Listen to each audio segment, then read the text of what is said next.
My two daughters did something they didn't want to tell me about and didn't invite me to. They had bar mitzvahs.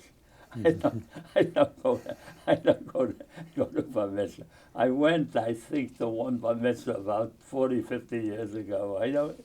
It's, as a matter of fact, I lost a couple kids who I was friendly with because they heard me say something that I didn't understand about a bar mitzvah, so they didn't want to talk to me.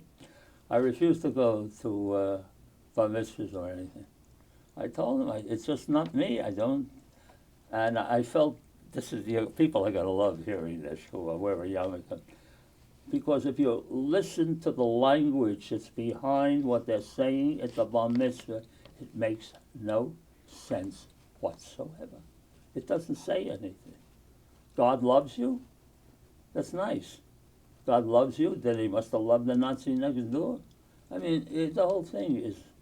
Well, at any rate, my daughter started to cry, so I said, all right.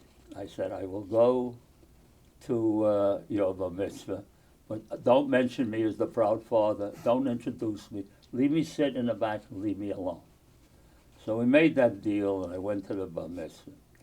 Turns out that the shower that they're passing has come from the ghettos during the Nazi period.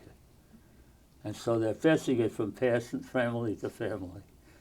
So how can I refuse? So they asked me to stand up there and pass the show. I couldn't refuse. So I became part of the whole deal.